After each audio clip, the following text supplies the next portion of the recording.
What's up guys? Another day, another mini vlog. Hi mga B! It's me again, Chini. Rest day ko nga pala ngayon mga B at hindi muna ako magtitinda ng palamig. Aalis nga ako ngayon para pumunta ng palengke. Nagpasama na din nga ako kay Aubrey para naman maganda ang pagkakabidyo sa akin.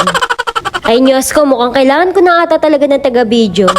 Chars! Dito na nga kami nagpababa at habang naglalakad kami, nakita ko nga itong mga damit 50 pesos lang lahat ng klase. Ganito nga lang kadalasan ang sinusuot kong pambahay. Kaya naman ayan at namili na nga ako. Nakakita nga ako ng dress, maganda pa ang tela, mukhang hindi tig 50 pesos. Maganda nga itong pantulog at nagustuhan nga din ito ni Aubrey, kaya ayun, turn na kami. Syempre, isusukat ko na din para naman malaman ko kung kasya ba sa akin. Hindi naman ako masyadong suman, kaya bibilin ko na to.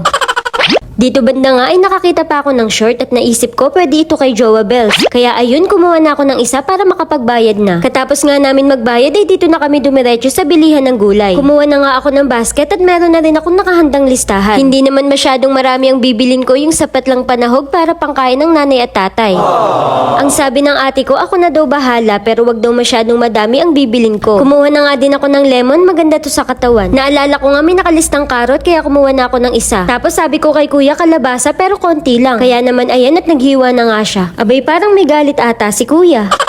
Katapos nga nun, naisipan ko na rin bumili ng isang sayote. At syempre, luyang Tagalog para sa ubo. Kumuha lang din ako ng 4 na kamatis, tapos sinabot ko na dito kay kuya para matimbang at makompute na lahat ng binili ko. Hindi ko pa nabili lahat ng nasa listahan, kaya sa loob ng palengke na lang ako bibili. Nung natuos na nga ni kuya, binayaran ko na, tapos dumiretso na kami dito sa palengke para bumili ng prutas. 2 piraso nga lang muna ang binili ko para sa susunod bago ulit. Ayan na tamang lakad kami ni Aubrey, naghahanap kasi ako ng luyang dilaw at kamote na kulay violet. Maya-maya lang ay nakakita na nga ako. Ito kasi ang kinakain ng tatay madalas, lalo na pag nagugutom siya ng alanganing oras. Marami na kasing bawal sa parents ko, hindi na pwede ang mga makolesterol at marami pang iba na makakasama sa katawan nila.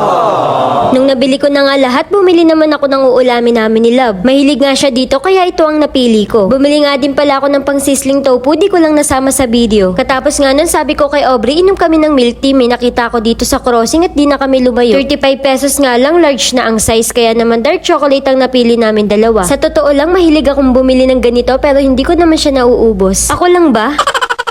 Ginabi na nga kami kaya sabi ko kain muna kami ng chichaw at calamares. Minsan lang ako kumain ng ganito, ang bango kasi nakakagutom ang amoy. Kaya naman tara, kain po tayo. Katapos nga namin kumain ay umuwi na rin kami at heto, panibagong parcel na naman tayo mga B. Umorder nga ako ng hair mask, 1 kilo na ang bigat. Mabango at talaga namang malakas, makaganda ng buhok. Pwede sa nakariban at may kulay. Ay talaga namang sulit ang 150 pesos mo dito. Malakas na to makakintab ng buhok. Naiaalis niya pa ang mga malawalis at paglulugas ng buhok. So paano? Lagay ko na lang yung link sa comment section. Anyway, yun lang naman. Salamat sa panonood. Bye!